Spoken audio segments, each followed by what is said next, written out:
વૈશ્વિક કક્ષાએ 26 જુલાઈએ શહેર સંરક્ષણ દિવસ તરીકે ઉજવણી કરવામાં આવી। આપણે જણાવી દઉં કે રાષ્ટ્રીય સ્તરે મેંગ્રોવ વિસ્તારની દ્રષ્ટિએ ગુજરાત બીજા ક્રમે છે। વૈશ્વિક કક્ષાએ 26 જુલાઈને શહેર સંરક્ષણ દિવસ તરીકે ઉજવવામાં આવે છે। આ શહેર એટલે કે મેંગ્રોવની વૃદ્ધિ માટે ગુજરાત સરકારે મોટા પાયે વૃક્ષારોપણ અને પુનઃસ્થાપન પ્રયાસો કર્યા છે, જેની ફળશ્રુતિ રૂપે ગુજરાતમાં મેંગ્રોવ કવર 1175 ચોરસ કિલોમીટર સુધી વિસ્તર્યું છે।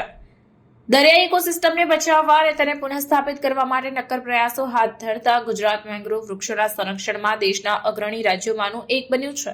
રાષ્ટ્રીય સ્તરે ગુજરાત રાજ્ય મેંગ્રોવ વિસ્તારની દ્રષ્ટિએ પશ્ચિમ બંગાળ બાદ બીજા ક્રમે આવે છે। અત્રે ઉલ્લેખનીય છે કે મેંગ્રોવ વૃક્ષોનું ક્ષેત્ર 1991માં 397 ચોરસ કિલોમીટર હતું, જે વધીને 2021માં 1175 ચોરસ કિલોમીટર સુધી વિસ્તર્યું છે।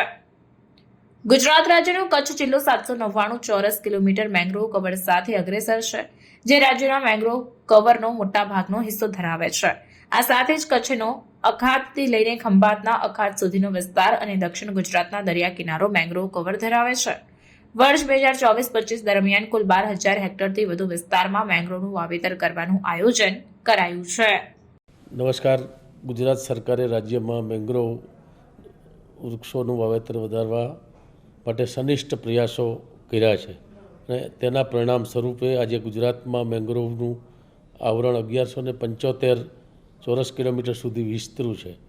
રાષ્ટ્રીય સ્તરે પણ ગુજરાત મેંગ્રોવ કવરની દ્રષ્ટિએ બીજું સ્થાન ધરાવે છે, જે એક નોંધપાત્ર સિદ્ધિ છે।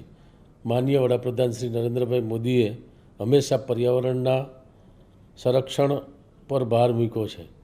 માનનીય મુખ્યમંત્રી શ્રી ભૂપેન્દ્રભાઈ પટેલના નેતૃત્વ હેઠળ પર્યાવરણીય સંરક્ષણ અને તેના દ્વારા વિકસિત ગુજરાતથી વિકસિત ભારત સુધીની નેમને સાકાર કરવા ગુજરાત પ્રતિબદ્ધ છે।